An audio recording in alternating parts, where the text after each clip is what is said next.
अज़ुबिल्लाहि मिनश्शैतानिर्रजीम बिस्मिल्लाहिर्रहमानिर्रहीम अलिफ लाम मीम गुलिबतिर रूम फी अदनल अर्ज़ि वहुम मिन बादि गलबिहिम सयगलिबून फी बिज़इ सिनीन लिल्लाहिल अम्रु मिन क़ब्लु व मिन बादु व यौमइज़ि यफ़रहुल मुमिनून बिनस्रिल्लाह यंसुरु मन यशाअ वहुवल अज़ीज़ुर रहीम वअदल्लाह ला युख़्लिफ़ुल्लाहु वअदहु वलाकिन्न अक्सरन्नासि ला यअलमून।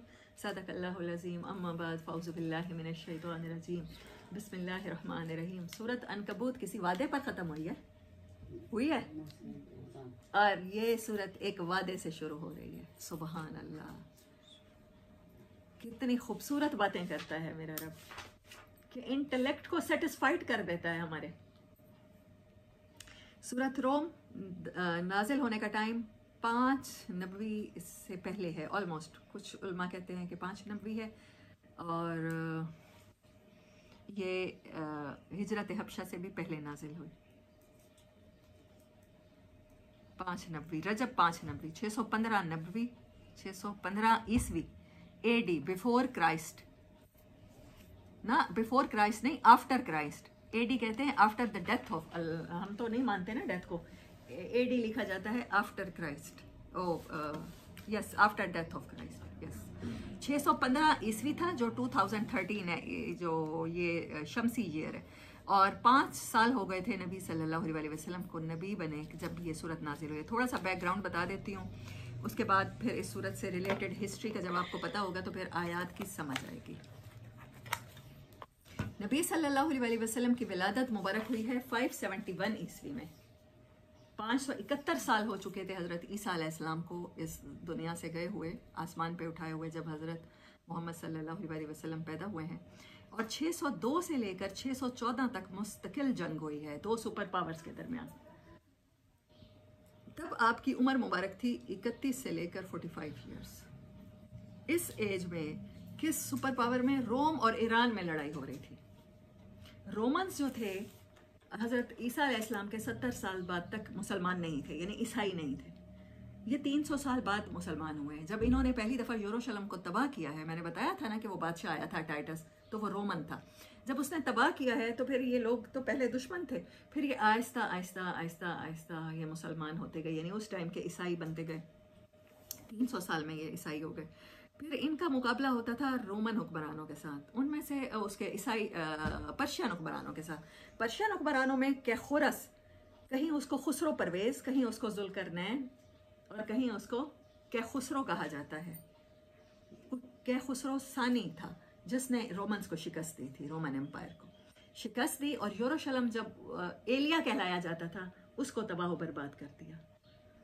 तो ये वो दौर था जब नबी सल्लल्लाहु अलैहि वसल्लम पर नबूवत। आप नबी कब बने हैं? 40 ईयर्स में। मैंने आपसे कहा कि 31 से 45 ईयर्स आपकी एज थी।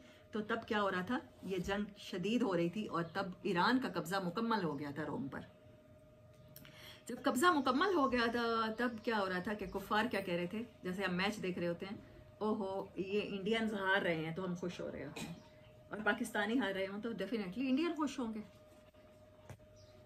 तो मुशरिकीन मक्का को लग रहा था कि ईरानी उन्हीं की तरह हैं, आग को पूजने वाले हैं, सूरज को पूजा करने वाले हैं, और उनको लग रहे थे कि ईसाई क्या है, मुसलमानों की तरह हैं, यानी ईसा अलैहिस्सलाम को मानते हैं, ईसा अलैहिस्सलाम भी पैगंबर हैं, उनके पास भी मोजज़े हैं, उनके पास भी किताब थी। तो मुसलमानों का कोई वो चीज़ मिलती जुलती है ईसाइयों के साथ।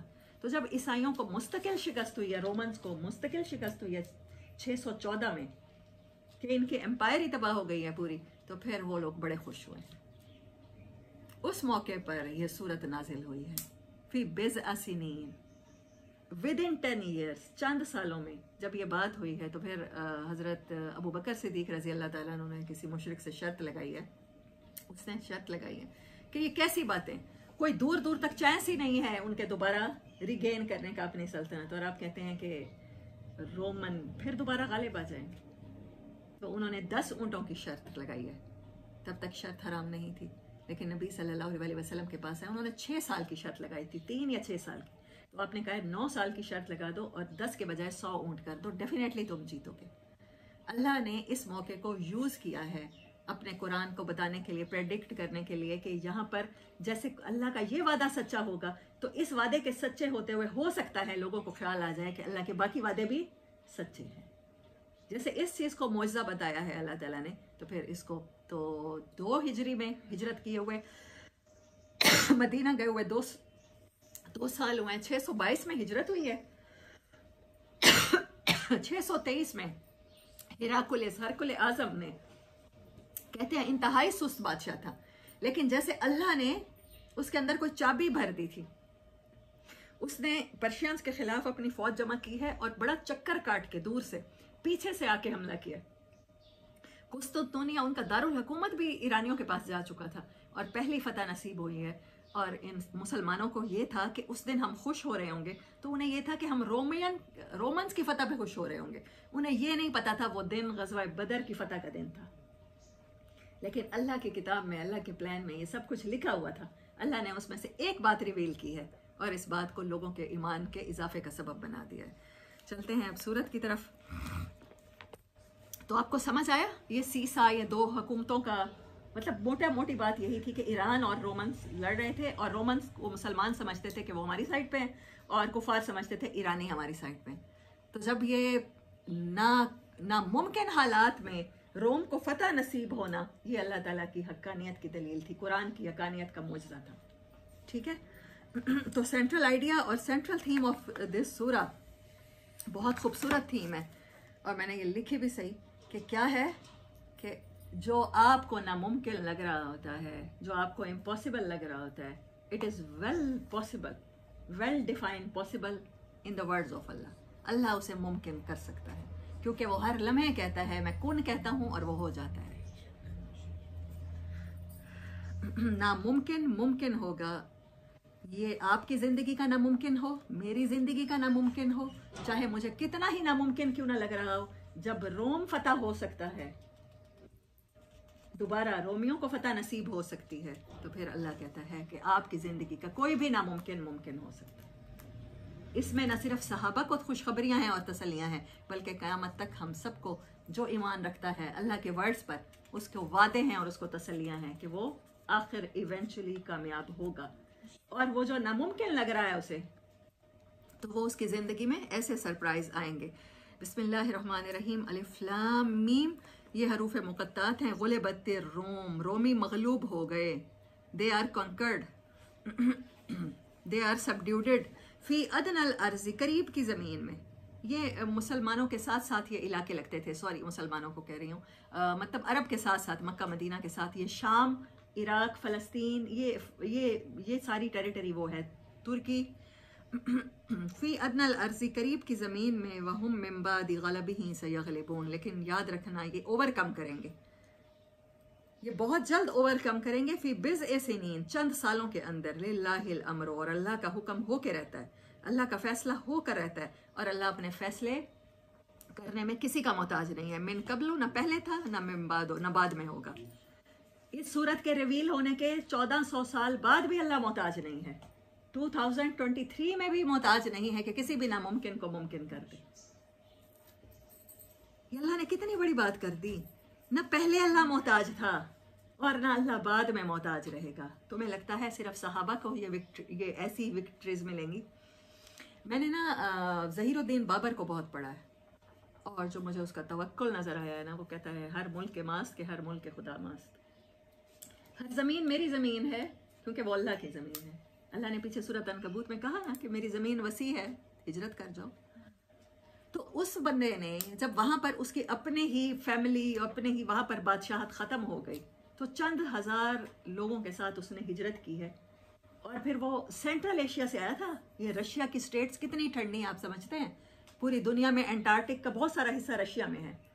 बहुत ठंडे इलाके से वो हिंदुस्तान की गर्मी में आया था चंद हज़ार लोगों के साथ, और पूरे हिंदुस्तान को उसने फतह कर लिया। ये क्या बताता है कि सिर्फ ये रोम की फतह नहीं, हर ज़माने में जो अल्लाह पर भरोसा करेगा ऐसा ही होगा। क्या बाबर को मुश्किलात नहीं होंगी? क्या बाबर को या उसके साथियों को वो जनून नहीं लगता होगा, पागलपन नहीं लगता होगा कि इसके साथ लड़ रहे हैं कि कुछ अरसे तक ये पूरे हिंदुस्तान को पता कर लेगा। चले 10-15 हज़ार, मुझे लगता है कि यही तादाद थी मैंने जो बुक में पढ़ी है, 10-15 हज़ार के साथ हो सकता है कि वो किसी एक, जैसे मुल्तान जैसे शहर को या पंजाब जैसे सूबे को फतह कर लेता। लेकिन फतह करते करते करते पूरा हिंदुस्तान फतह कर जाना, मतलब ये बियॉन्ड इमेजिनेशन है। मैं जब उसकी स्टोरी पढ़ती हूँ मुझे नहीं लगता कि किसी इंसान के अंदर अल्लाह इतनी विल रख सकता है। अच्छा, अपनी ज़मीन हो ना, जब आप देखें मैच खेल रही हो कोई टीम अपने ही मुल्क में, अपने ही शहर में, अपने ही होम ग्राउंड पे खेल रही हो, तो कहते हैं उसका कॉन्फिडेंस लेवल कुछ और होता है, क्योंकि वो अपनी जगह पे खेल रही होती है। और जब आप मुखालिफ कैंप में, आप इंडिया में जाके कोई मैच खेल रहे होते हैं, तो आपके ऊपर क्राउड का जो इम्प्रेशन होता है वो इतना शदीद होता है कि पता नहीं क्राउड क्या करेगा। वो आपको हूट कर रहा होता है, आपके खिलाफ नारे लगा रहा होता है, आपको डिस्करेज कर रहा होता है। आपकी कोई यॉकर भी गेंद जा रही है और बहुत अच्छी जा रही है, विद इन द स्टंप जा रही है, वो कह रहे होते हैं नहीं ये बेकार है, ये अभी आउट हो जाएगा। आप चाहे छक्के चौके लगा रहे हो, कहते हैं अभी आउट हो जाएगा। तो बाबर ने मुखालिफ जगह पे आके, बिल्कुल अलहदा क्लाइमेट, यहाँ पर शदीद गर्मी वाला मौसम था, कितने ही लोग उसके गर्मी की वजह से वबाई अमराज का शिकार हुए, मर गए, लेकिन उसने हिम्मत नहीं हारी। और फिर अल्लाह ने 350 साल तक रहने वाली हुकूमत उसे यहाँ पर अता की। आखिरी मुगल हुक्मरान बहादुर शाह जफर तक अल्लाह ने बताया कि अल्लाह का जो वादा है, वलिल्लाहिल अम्रु मिन क़ब्ल व मिन बाद, अल्लाह का फैसला चलेगा, पहले भी चलता रहा है और बाद में भी अल्लाह का फैसला चलेगा। क़यामत तक जो भी अल्लाह पर भरोसा करेगा, अल्लाह उसके नामुमकिन को मुमकिन कर देगा। कोशिश इंसान के जिम्मे है। व यौमा इज़िन, और ये वो दिन होगा, यफ़रहुल मोमिनून, जिस दिन मोमिन खुश हो रहे होंगे। मोमिनीन को अंदाज़ा ही नहीं था, अल्लाह ने ऐसा सरप्राइज़ किया कि वो भी ग़ज़वा बदर में फ़तह पाएंगे। जिस दिन उन्होंने ये आयत सुन ली और उन्हें लगा अच्छा रोमी गालिब आएंगे, हम उस दिन खुशियाँ मनाएंगे। उन्हें इस आयत से ये समझ आया सहाबा को, उन्हें नहीं पता था कि ये टाइमिंग कहाँ जा रही। आज तो हमें पता है ना, हमारे पास फिगर्स हैं कि ग़ज़वा बदर इस तारीख को हुई थी, उन्हें नहीं पता था कि इस तारीख को हम जंग लड़ेंगे, इस तारीख को अबू सुफियान काफिला लेकर निकलेगा। उन्हें ये फिगर्स और ये फैक्ट्स और डेट्स नहीं पता थी। लेकिन ये जब सब हुआ तो उन्हें ख्याल आया कि अल्लाह तो कह चुका था, 9 साल पहले खुशखबरी का हमें बता चुका था कि ये ऐसा होगा। ओह माय गॉड, तब उन्होंने सोचा होगा अच्छा तो ये बात थी। अल्लाह गेव देम सरप्राइज, और अल्लाह ऐसे ही देता ही रहेगा। बिनसरिल्लाह, अल्लाह मदद करता है, यंसुरु मन यशाउ, जिसकी चाहता है, और वो गालिब है, मेहरबान है। वाद अल्लाह, ये अल्लाह का वादा है, ये अल्लाह का वादा है कि वो हर मोमिन को फतह नसीब करेगा। कितनी बड़ी होप है हम सब के लिए। पीछे थी जो कोशिश करेगा उसे हिदायत नसीब हो के रहेगी। यहाँ अल्लाह का वादा है कि जो अल्लाह के रास्ते में कोशिश करता है उसे फतह नसीब हो के रहेगी, वहाँ पर हिदायत नसीब हो के रहेगी। ला युखलिफुल्लाहु वादा, अल्लाह अपने वादे का कभी भी अगेंस्ट नहीं जाएगा। लेकिन अक्सर इंसानों में से इस चीज़ का इल्म नहीं रखते, वो परेशान हो जाते हैं। आयत नंबर 7 से गौर व फिक्र की बात शुरू हो गई है। अवलम यतफक्करू फी अनफुसिहिम, क्या इंसानों ने अपनी ज़ात में गौर व फिक्र नहीं किया? बात अपनी ज़ात की करके अल्लाह क्या कह रहा है, मा खलक़ल्लाहु समावाति वल अर्ज़, कैसे अल्लाह ने आसमान और ज़मीन बना दिए हक के साथ। तो इंसानों में से 7 से 27 तक सिर्फ यही है कि फिर अल्लाह ने बताया 11 नंबर आयत में, अल्लाहु यब्दउल खल्क़ सुम्मा युईदुहु, अल्लाह खल्क़ की इब्तिदा करता है और फिर वो दोबारा लौटाता है, तो उसी की तरफ लौटाए जाते हो।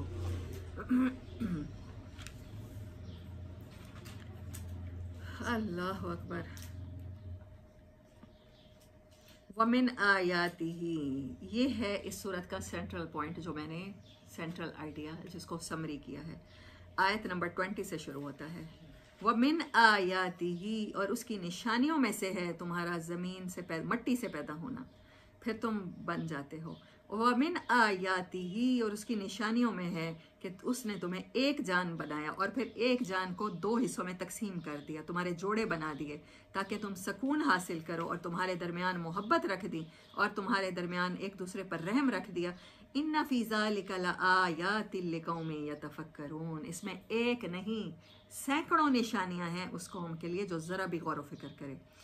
वमिन आयातिही, आयत नंबर 22, उसी की निशानियां हैं खल्क़ुस समावाति वल अर्ज़ी, ज़मीन आसमान की पैदाइश, वख्तिलाफ़ु अलसिनतकुम, तुम्हारी ज़बानों का मुख्तलिफ होना, तुम्हारे डायलेक्ट का डिफरेंट होना, ये अल्लाह की निशानियां हैं, और तुम्हारे कलर्स का डिफरेंट होना, और तुम्हारे फूलों के कलर्स का डिफरेंट होना, और तुम्हारे फलों के रंगों का डिफरेंट होना, और तुम्हारी सब्जियों का। मुझे सब्जियों की दुकान के कलर्स बहुत अट्रैक्ट करते हैं, हर किसी की अपनी नेचर होती है। टमाटर चमकता हुआ, बैंगन चमकता हुआ, बाकी चीज़ें ग्रीन, मूलियाँ सफ़ेद सफ़ेद, मतलब एवरीथिंग इज़ इतनी खूबसूरत। वो एक रेनबो सी होती है कलर्स की, और उनकी शाइन, उनकी स्किन की। अल्लाह कहता है ये मेरी निशानियां हैं, इनके ज़रिए मुझे पहचानो। अल्लाह जैसे पहचानने का कहता है, इनके ज़रिए अल्लाह कहता है मुझसे मोहब्बत करो, इंस्पायर हो जाओ, इम्प्रेस हो जाओ। हम वैसे नहीं होते, हम समझते हैं मौलवी साहब ने जैसे बताया अल्लाह से वैसे मानेंगे, और फिर जैसे ही बुरे हालात पड़ते हैं, जैसे ही हमारी ज़िंदगी की आजमाइश आती है, हम भाग जाते हैं, क्योंकि हमने अल्लाह को वैसे नहीं पहचाना होता जैसे अल्लाह पहचानने का कह रहा है। जब हम इन चीज़ों के ज़रिए अल्लाह को पहचानेंगे तो फिर अल्लाह से वो मोहब्बत डेवलप होगी कि जब ज़िंदगी में इवन एंड ऑड्स जिस तरह के भी हालात होंगे, हमें अल्लाह याद रहेगा, अल्लाह प्रायोरिटी रहेगा हमारी। क्यों अल्लाह ये कह रहा है, इन्ना फी ज़ालिका लआयातिन लिक़ौमिन यतफ़क्करून। और तुम्हारी ज़बानों का मुख्तलिफ होना ये भी निशानी है, तुम्हारी मोहब्बत भी निशानी है, तुम्हारी रहमत भी निशानी है। तुम्हें एक जान से पैदा होना और फिर उसका जोड़ा बन जाना और जोड़ों में अट्रैक्शन होना, यह भी निशानी है।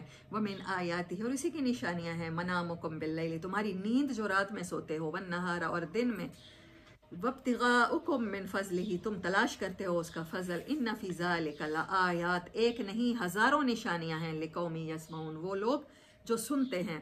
वमिन आयातिही, आयत नंबर 23, और उसी की निशानियां हैं 24, युरीकुमुल बरका खौफम व तमा, वो कभी बादलों को चलाता है, बिजलियां कड़काता है, जिसमें तुम्हें खौफ भी होता है हमारे ऊपर गिर ना जाए, हमारी फसलें तबाह ना हो जाएं, ओले ना पड़ जाएं, और तमा भी होता है कि बहुत दिनों से बारिश नहीं हुई थी, सूखे धानों में पानी पड़ जाएगा। मिनस समाई माअन, और पानी को ऊपर से उतारने में भी निशानी है, फिर ज़मीन को उस पानी के ज़रिए ज़िंदा करने में भी निशानी है। इन्ना फी ज़ालिका लआयातिन लिक़ौमिन याक़िलून, उस कौम के लिए जो अकल से ज़रा भी काम ले।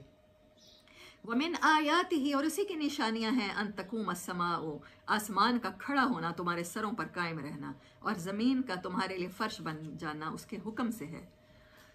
अल्लाह अकबर, अल्लाह ही का है जो कुछ आसमानों में और ज़मीन में है, और तुम सब के सब उसी के फर्मा बरदार हो जाओ। और वो क्योंकि एलिमेंट्स ऑफ नेचर उसके फर्मा बरदार हैं, फिर उसी ने ज़मीन की इब्तदा की और फिर उसी की तरफ लौटाए जाओगे, और ये अल्लाह के लिए बड़ा आसान है। और ये मिसालें हैं, उसी की मिसालें हैं जो आसमानों और ज़मीनों में सबसे आला है, और वो हिकमत वाला है। आयत नंबर 27 तक ये सिर्फ़ और सिर्फ पैसेज है और सूरत रोम का, और ये पैसेज कुरान में कहीं नहीं है कि अल्लाह ने इन चीज़ों को अपनी आयत कहा हो। आप आयत पढ़ना चाहते हैं ना, आपको पता है एक आयत का पढ़ना, उसमें हर हर्फ का पढ़ना आपको 10 नेकियों का सवाब देता है, ऐसा ही है। आपने फरमाया कि अलिफ लाम मीम में दिए एक हर्फ नहीं है, अलिफ एक हर्फ है, लाम एक हर्फ है, मीम एक हर्फ है। और जिस आयत को अल्लाह आयत कह रहा है उसके बारे में गौर व फिक्र करना आपको इंसानियत के किस मिराज तक पहुंचाएगा, आपको अंदाजा है। हम लोग 20 से शुरू हो रही है ये बात। ये इतना खूबसूरत पैसेज है सूरत रोम का, जब अल्लाह कहता है कि ग़ुलिबतिर रोम, तुम्हें लगता है कि ये नामुमकिन जो होता है वो बहुत सी चीज़ें हमें नामुमकिन लगती हैं। कोई डिग्री नामुमकिन लगती है, किसी को पसंद की शादी नामुमकिन लग सकती है, किसी को बच्चे की जॉब नामुमकिन लग सकती है, लेकिन अल्लाह सबको मुमकिन करके दिखा देता है। और अल्लाह कह रहा है ये मेरी आयत है। जब तुम्हें ये समझ आ जाएगा ना, जो अल्लाह बैंगन का कलर पर्पल कर सकता है, जो अल्लाह टमाटर को ना शाइनी किस्म की रेड स्किन दे सकता है, वो अल्लाह ये भी कर सकता है। वो चीज़ें ज़्यादा अजीब हैं, ये कुछ नामुमकिन नहीं है। फिर उसके आगे अल्लाह अकबर। फिर आयत नंबर 30, माय फेवरेट आयत, फितरतल्लाहिल्लती, इसका एक हिस्सा है। पहले तो अल्लाह ने कहा फ़अक़िम वजहका लिद्दीन हनीफ़ा, अपने चेहरे को, अल्लाह ने जो दीन भेजा है, तुम्हें वे ऑफ लिविंग दिया है, ये जो सारी निशानियाँ, इन्हीं के साथ ज़िंदगी गुजारो नेचर के मुताबिक, उसी के ऊपर कायम हो जाओ, यकसू होकर। हनीफ का मतलब होता है to cut from all ways, आप हर रास्ता छोड़ के सिर्फ एक तरफ। जैसे आप निशाना लगाने लगते हैं ना, कभी किसी ने एयर गन चलाई है, मतलब एयर गन तो सभी ने चलाई होती है ना, बचपन में शौक होता है निशाना लगाने का। तो आप क्या करते हैं, आप उसमें देखते हैं, जो उसकी बिनाकुलर होती है, मतलब जो भी उसकी दूरबीन होती है, उसमें आप देख रहे होते हैं, और फिर आपकी नज़र सिर्फ टारगेट पे होती है, आपको इर्द गिर्द कुछ नज़र नहीं आ रहा। तो एक आंख आप बंद कर लेते हैं, एक आंख से देख रहे होते हैं। हनीफ का मतलब एग्जैक्ट वही है, आपको अल्लाह के सिवा कुछ नजर ना आए, आपको अल्लाह के सिस्टम के सिवा कोई सिस्टम अच्छा ना लगे, आपको अल्लाह के सिवा किसी से डर ना लगे अल्लाह की मानते हुए, आपको अल्लाह के सिवा किसी से एक्सपेक्टेशन ना हो किसी के साथ अच्छा सलूक करते हुए। अपना टारगेट वहीं रखें, एक आंख बंद करके सिर्फ हर तरफ से कट के हनीफ हो जाएं, अल्लाह को टारगेट बना लें अपने चेहरे को अब अल्लाह के दीन के लिए। और अल्लाह का दीन क्या है, अल्लाह ये आगे एक्सप्लेन कर रहा है, फितरत अल्लाहिल्लती फतरन्नास अलैहा, वो फितरत जो अल्लाह की फितरत है जिस पर अल्लाह ने तमाम इंसानों को पैदा कर दिया है, उसी के मुताबिक जिंदगी गुजार लो, तुम्हारे वारे न्यारे हो जाएंगे। तुम्हें ज्यादा इबादत का नहीं कह रहा, तुम्हारी नेचर में जो कुछ है, तुम्हारी नेचर में मोहब्बत है, कलर एप्रिसिएशन है, तुम्हारी नेचर में डिफरेंट ज़बानें हैं, अपने डायलेक्ट पर फ़ख्र है, सिर्फ इसी नेचर पे ज़िंदगी गुजार लो। तुम्हारी नेचर में अल्लाह की मोहब्बत है, तुम्हारी नेचर में किसी एक हस्ती से इतनी मोहब्बत है कि उसके आगे अपने आप को सरेंडर कर देना है। जो कुछ तुम्हारी नेचर में है, मैं उसी दीन को उसी के मुताबिक शरीयत लाया हूँ। ये बड़ा आसान है दीन, और मेरी पूरी कोशिश है कि मैं आपको बता दूं कि ये दीन कितना आसान है। अल्लाह करे कि मेरी कोशिश अल्लाह कबूल कर ले, अल्लाह करे कि सबको समझ आ जाए कि ये दीन जिसको अल्लाह कह रहा है फितरत अल्लाहिल्लती फतरन्नास अलैहा, मैंने इंसानों को अपनी फितरत पर पैदा किया, और अल्लाह पहले कह रहा है बस उसी के लिए दीन को खालिस समझते हुए उसी के हो जाओ। इसका मतलब शरीयत की पाबंदी नहीं है, इसका मतलब फितरत की पाबंदी है। शरीयत की नाफरमानी आप कर सकते हैं, फितरत की नाफरमानी आप नहीं कर सकते।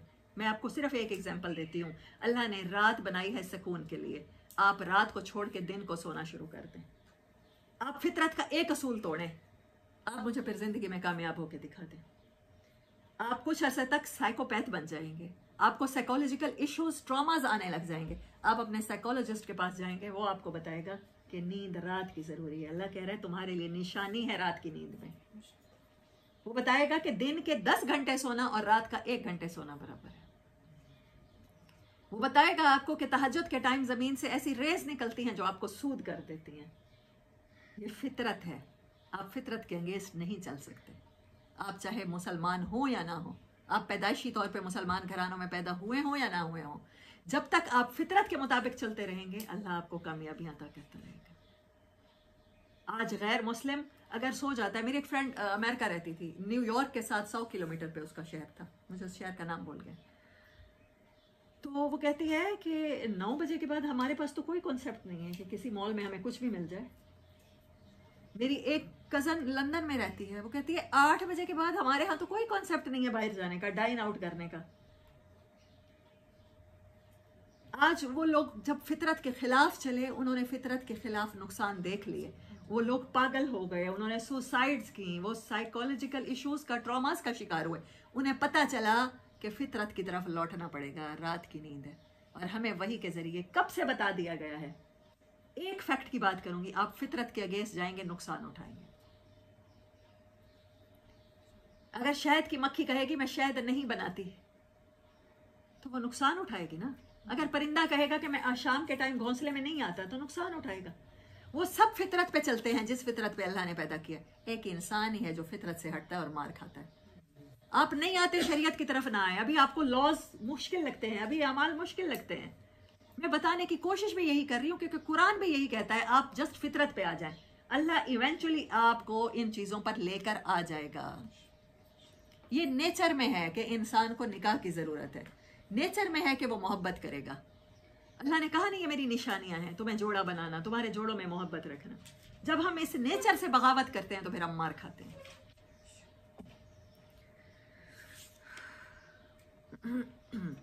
आयत नंबर 36, होप एंड फेयर। वइज़ा अज़क़ना अन्नास रहमतन फ़रिहू बिहा, जब हम इंसान को अपनी रहमत चखाते हैं तो खुश हो जाता है, और जब उसको कोई तकलीफ पहुंचती है तो फिर वो मायूस हो जाता है। क्या उसने नहीं देखा कि अल्लाह ही है जो रिस्क देता है जिसको चाहता है ज़्यादा और जिसको चाहता है कम। इन्ना फ़ी ज़ालिका लआयातिन लिक़ौमिन युमिनून, इसमें निशानियां हैं रिस्क कम देने में और ज़्यादा देने में, डिप्रेशन में और डिप्रेशन होप में। इसमें निशानियां हैं कि तुम्हारी फितरत की निशानियां, फितरत ऐलान कर रही है। मैंने एक साइकोलॉजिस्ट को सुना, उनके पास वो मरीज आए, उन्होंने कहा कि हम 2 साल से डिप्रेशन में हैं, 4 साल से। तो उन्होंने कहा अल्लाह करे आपका डिप्रेशन लंबा हो जाए। अल्लाह, डिप्रेशन इज अलार्म कि कुछ गलत है, कुछ फितरत के खिलाफ आप कर रहे हैं, कुछ ऐसा है जो आपकी मशीन जिस काम के लिए बनी है आप वो काम नहीं कर रहे, और कोई ऐसा काम है जिस काम के लिए नहीं बनी आप वो करते चले जा रहे हैं। तो डिप्रेशन अलार्म होता है कि आपको ख्याल आ जाए कि आप क्या गलती कर रहे हैं, और जब आपको ख्याल आ जाए तो अल्लाह वो डिप्रेशन खुद ब खुद दूर कर देता है। आप जो करना, जिस काम के लिए आप बनाए गए हैं, जब आप वो करना शुरू कर देते हैं तो फिर आपका सारे डिप्रेशन खत्म हो जाते हैं। अल्लाह कहता है ये मायूसी और ये उम्मीद ये मेरी निशानियां हैं उस कौम के लिए जो ईमान रखती है। मैंने नहीं कहा, मेरे रब ने कहा है। हमें समझने की ज़रूरत है, इन पर गौर व फिक्र करने की ज़रूरत है, क्योंकि अल्लाह ने पीछे सारा यही कहा ना, उस कौम के लिए जो अकल से काम लेती है, उस कौम के लिए जो गौर व फिक्र करती है, उस कौम के लिए जो सुनना चाहती है एटलीस्ट, ये सारी चीज़ें निशानियां हैं। और फिर आयत है फ़ात ज़ल कुर्बा, दो अपने रिश्तेदारों को हक, वल मिस्कीन और मिस्कीन को, और मुसाफिर को, ज़ालिका खैरुल लिल्लज़ीना युरीदूना वजह अल्लाह, वो लोग जो अल्लाह की रज़ा चाहते हैं, अपने अल्लाह का चेहरा चाहते हैं, वो उनके लिए बेहतर है। व उलाइका हुमुल मुफ्लिहून, और यही लोग कामयाब होंगे। आयत नंबर 39 रद्द सूद है। सूद के बारे में 5 नबवी में आयत आ रही है जो जाके मदीना में बहुत अरसे बाद हराम करार दिया गया। अभी मुसलमानों की माइंड मेकिंग की जा रही है, जस्ट माइंड मेकिंग की जा रही है। फिर क्वेश्चन है हल मिन शुरकाइकुम, क्या अल्लाह के सिवा कोई और भी शरीक है जो जिंदगी भी दे सकता हो और मौत भी दे सकता हो? फिर अल्लाह ने कहा कुल सीरू फिल अर्ज़ी, तुम्हें ऐसे समझ नहीं आता तो ज़मीन में चलो फिरो। ये हुक्म अल्लाह ने कितनी बार दिया है, बल्कि हुक्म भी इस तरह से दिया, कुल कह दीजिए, जैसे हम कहते हैं कुल हुवल्लाहु अहद, कहो कि अल्लाह एक है। ये सबक तो हमें याद है जब अल्लाह कहता है कुल सीरू फिल अर्ज़ी, इंसानों को बताओ कि वो ज़मीन में सियाहत करें, चलें फिरें। जहाँ एक दफ़ा खसूसियत भी बयान हुई है, वो जो अल्लाह के पसंदीदा लोग हैं वो अल्लाह के रास्ते में चलने फिरने वाले होते हैं, जम के बैठे हुए कोई पत्थर नहीं होते। चलो ज़मीन में, और फिर देखो कि क्या अंजाम हुआ तुमसे पहले लोगों का। आयत नंबर 46, फिर आयात की बात हुई, फिर इस आयत में आयात की बात हुई, वमिन आयात ही, क्योंकि ये सारी सूरत मैंने कहा ना कि ये बहुत खूबसूरत कम्बिनेशन है अल्लाह की निशानियों का। उसी की आयत में, अच्छा पहले जो हम पढ़ते आए, बारिशों को तो हम पहले भी जानते हैं अल्लाह की निशानियां हैं, हम पहाड़ों को भी जानते हैं अल्लाह की निशानियां, सूरज चांद को, लेकिन इस सूरत में हमें पता चला कलर्स, ज़बानों का मुख्तलिफ होना, डायलेक्ट्स, इंसानों के दरमियान मियाँ बीवी में मोहब्बत होना, ऑपोजिट सेक्स में मोहब्बत होना, ये सब अल्लाह की निशानियां हैं। ये निशानियां हैं वो हवाएं जो खुशखबरी लेकर चलती हैं तुम्हारे ऊपर, और फिर उसके ज़रिए हम रहमत करते हैं तुम पर, और कश्तियों का चलना जो हमारे हुक्म से चलती हैं, और उसके ज़रिए तुम हमारा फजल तलाश करते हो यानी रिस्क, और फिर ताकि तुम शुक्र अदा करो। और फिर सारे इन चीज़ों को अल्लाह ने अपनी निशानियाँ कहा है। और इंसानों का दोबारा ज़िंदा होना, इसको निशानी कहा है। 49 से लेकर 50 तक ये सारी बारिशों की और ज़िंदगी की बात हुई है।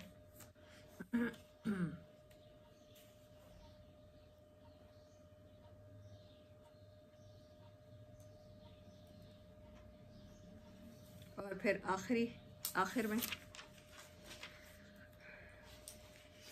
वलक़द ज़रबना लिन्नासी फ़ी हाज़ल कुरान मिन मसल, अल्लाह कहता है जितने मैंने इंसान बनाया ना, उन सबको इम्प्रेस करने के लिए, उन सबको अट्रैक्ट करने के लिए कोई ना कोई मिसाल इस कुरान में मैंने रख छोड़ी है।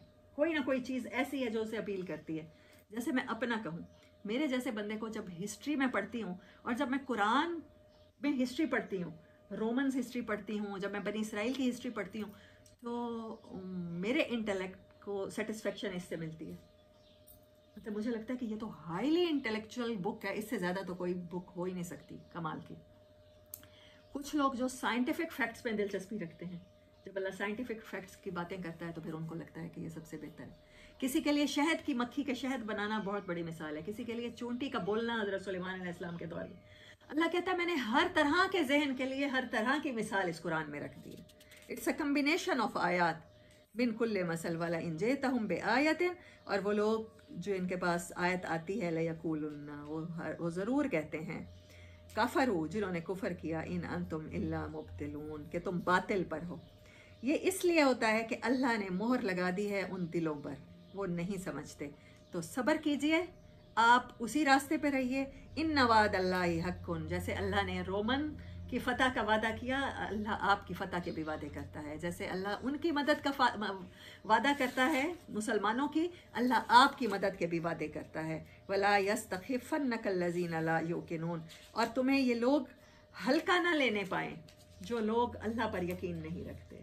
हमें क्या होता है, हमें ये लोग गुमराह कर देते हैं अपने क्वेश्चंस के साथ, अपने आर्ग्यूज के साथ, अपने समझाने के साथ। बड़े बने बैठे होते हैं हमारे खैर खा, तुम ऐसे कर तो रही हो, तुम इतना टाइम दे तो रही हो, तुम्हारी जॉब मुतासिर हो जाएगी इससे, तुम्हें ये हो जाएगा, ये नुकसान हो जाएगा। अल्लाह कहता है बेयकीन लोग तुम्हें बेयकीन ना करने पाए, तुम्हें उखाड़ना उनके लिए आसान ना हो, तुम्हें अल्लाह के रास्ते से में चलते हुए वो हल्का ना ले लें। ये इनको तो एक दो बातें करेंगे और ये अल्लाह को छोड़ बैठेंगे। वाखिर दावाना अनिल हम्दुलिल्लाहि रब्बिल आलमीन। आज मैं टाइम हो